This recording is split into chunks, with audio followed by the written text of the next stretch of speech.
ನಮ್ಮ ಕನ್ನಡ ನಾಡಿನ ಉಡುಗೆ ತೊಡುಗೆ ಪಂಜಾಗಿ ತರ ಅಗೌರವ ಆಗ್ತಾ ಇರ್ತಕ್ಕಂಥದ್ದು. ನಮ್ಮ ರಾಣೆಬೆನ್ನೂರು ತಾಲೂಕಿನ ಅರೇಮಲ್ಲಾಪುರ ಗ್ರಾಮದ ಒಂದು ಸಣ್ಣ ಹಳ್ಳಿಯ ಮನುಷ್ಯ, 9 ಜನ ಅಧ್ಯಕ್ಷರವ್ರಿಗೆ ಮಕ್ಕಳು, 9 ಜನರನ್ನು ಚೆನ್ನಾಗಿ ಓದಿಸಿದ್ದಾನೆ ಪಾಪ.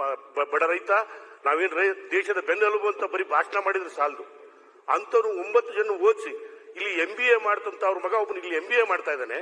ಆ MBA ಮಾಡ್ತಕ್ಕಂತ ಒಬ್ಬ ಯುವಕನ ನಮ್ಮ ಮಗನನ್ನ ನೋಡಕ್ ಬಂದಾಗ ನಮ್ಮ ಅಪ್ಪನಿಗೆ ಹಳ್ಳಿಯಲ್ಲಿ ಹೊಲದಲ್ಲಿ ಕೆಲಸ ಮಾಡಿದವನಿಗೆ ನಾನು ಮಾಲ್ ತೋರಿಸ್ಬೇಕು, ಬೆಂಗಳೂರು ತೋರಿಸ್ಬೇಕು ಅಂತ ಆಸೆ ಇಟ್ಕೊಂಡಂತ ಮಗ ಇವತ್ತು ಅಪ್ಪನ ಮಾಲ್ GT ಮಾಲ್ ಕರ್ಕೊಂಡು ಹೋದ್ರೆ ಅಲ್ಲಿ ಅವ್ರಿಗೆ ಅಗೌರವ ತೋರಿಸ್ತಕ್ಕಂಥದ್ದು ಬಹಳ ಖಂಡನೀಯ. ಅಧ್ಯಕ್ಷರೇ, ದಯಮಾಡಿ ಆ ಮಾಲ್ನ ಮುಚ್ಚಬೇಕು. ತತ್ಕ್ಷಣದಿಂದಲೇ ಸರ್ಕಾರ ಆದೇಶ ತಗೊಂಡು ಆ ಮಾಲ್ನ ಮುಚ್ಚಬೇಕು. ರೈತರಿಗೆ ಅಗೌರವ ತೋರಿಸ್ತಕ್ಕಂಥ ಮಾಲ್ನ ಮುಚ್ಚಬೇಕು. ಜೊತೆಗೆ ಕುರಿ ಕಾಯ್ತಕ್ಕಂಥ ಒಬ್ಬ ಕುರುಬನಿಗೆ ಅನ್ಯಾಯ ಮಾಡಿರ್ತಕ್ಕಂಥ ಈ ಒಬ್ಬ ರೈತನಿಗೆ ನ್ಯಾಯ ಸಿಗಬೇಕಂದ್ರೆ ಸರ್ಕಾರ ದಯಮಾಡಿ ಆ ಮಾಲ್ನ ಮುಚ್ಚಲೇಬೇಕು ಅಂತಕ್ಕಂಥ ಒತ್ತಾಯವನ್ನು ಮಾಡಿ, ಪಾಪ ಆ ರೈತ ನನ್ನ ಹತ್ರ ಫೋನಲ್ಲಿ ಮಾತಾಡಿದಾಗ ಹೇಳಿದೆ, ನಾನು ಬರ್ತೀನಿ ನಡಿಯಪ್ಪ ಹೋಗೋಣ ಇಬ್ರು ಅಂತ. ದಯಮಾಡಿ ಆ ರೈತನಿಗೆ ಅನ್ಯಾಯ ಆಗಿದೆ, ಅಗೌರವ ಆಗಿದೆ, ರೈತನ ಬೆನ್ನೆಲುಬು ಅನ್ನದಾತನಿಗೆ ಅನ್ಯಾಯ ಆಗಿದೆ. ದಯಮಾಡಿ ತತ್ಕ್ಷಣದಿಂದ ಆ GT ಮಾಲ್ನ ಮುಚ್ಚಿಸಲೇಬೇಕು ಅಂತಕ್ಕಂಥ ಸರ್ಕಾರನ ಒತ್ತಾಯ ಮಾಡಲಿಕ್ಕೆ ನಾನು ಬಯಸ್ತೇನೆ. ಅಧ್ಯಕ್ಷ, ಬರೀ ಮಾಲ್ಗಳದಾಯ್ತು, ಕ್ವಶನ್ ಆಯ್ತು. ಮಾಲ್ಗಳು ಎಲ್ಲರಿಗೂ ಗೊತ್ತಾಗಿದೆ, ಅವ್ರ ಬಗ್ಗೆ ಆಕ್ಷನ್ ತಗೊಳ್ಳೇಬೇಕು. ಸೌದಿ ಹೇಳ್ದಂಗೆ 1 ವಾರ ಕರೆಂಟ್ ಆರ್ ಮಾಡಿ ಇಲ್ಲ ಬಂದಾರ ಮಾಡಿಸಿ. ಬಟ್ ಇಲ್ಲಿ ಬೇರೆ ಪ್ರೈವೇಟ್ ಕ್ಲಬ್ಗಳಿದಾವೆ.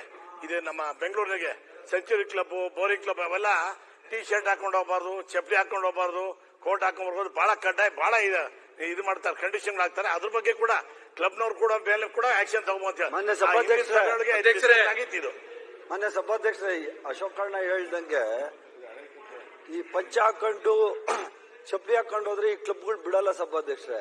ನಂದೊಂದು ಪ್ರಶ್ನೆ, ಈಗ ನಮ್ಮ ಮುಖ್ಯಮಂತ್ರಿಗಳು ಪ್ರಧಾನ ಮಂತ್ರಿಗಳಾಗಿದ್ದ ದೇವೇಗೌಡರು ಹೋದ್ರೂ ಆ ಕ್ಲಬ್ಗಳವ್ರು ಹಂಗೆ ಮಾಡ್ತಾರ ಸಭಾಧ್ಯಕ್ಷರ? ಅವ್ರಿಗೆ ಹಂಗ್ ಮಾಡಿದ್ರೆ ಅವ್ರಿಗೆ ಗೊತ್ತು ಏನಾಗ್ತದೆ ಅಂತ. ಆದ್ರಿಂದ ಎಲ್ಲಾರ್ಗು ಒಂದೇ ನ್ಯಾಯ ಸಿಗ್ಬೇಕು. ನೀವು ಈ ಪೀಠದ ಮುಖಾಂತರ ಒಂದು ಆದೇಶ ಕೊಡ್ಬೇಕು ಸರ್ಕಾರಕ್ಕೆ.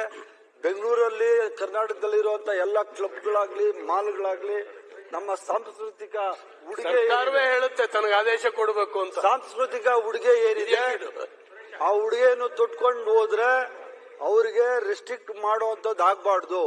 ಅವ್ರಿಗೂ ಎಲ್ಲಾರ್ಗೂ ಸಿಗುವಂತದ್ದು ಸವಲತ್ತು ಸಿಗ್ಬೇಕು, ಅವ್ರಿಗೆಲ್ಲಾನು ಒಳಗಡೆ ಹೇಳ್ತಾರೆ ಸಭಾಧ್ಯಕ್ಷ. ಕ್ಲಬ್ಬಿನ ಹೆಸರು ಹೇಳೋದು ಬೇಡ, ಹಾಕೊಂಡು ಹೋದ್ರೆ ಬಿಡ್ತಾರೆ. ಎಷ್ಟೋ ಕ್ಲಬ್ಗಳು ಇಲ್ಲ ಸರ್, ಚಡ್ಡಿ ಬಿಡ್ತಾರೆ. ಚಡ್ಡಿ ಹಾಕೊಂಡು ಹೋದ್ರೆ ಬಿಡದೇ ಇದ್ರೆ ಇಲ್ಲ ಸಭಾಧ್ಯಕ್ಷ, what message that particular mall R any other mall. ಆಮೇಲೆ ಸುರೇಶ್ ತಾವ್ ಹೇಳಿದ್ರಲ್ಲ ಕ್ಲಬ್ಸ್ ಅಲ್ಲಿ ಬೋರಿಂಗ್ ಕ್ಲಬ್ಗೆ ಬಿಡೋದಿಲ್ಲ. ಯಾಕೆ ಹೋಗ್ತೀರಾ ಕ್ಲಬ್ ನೀವು?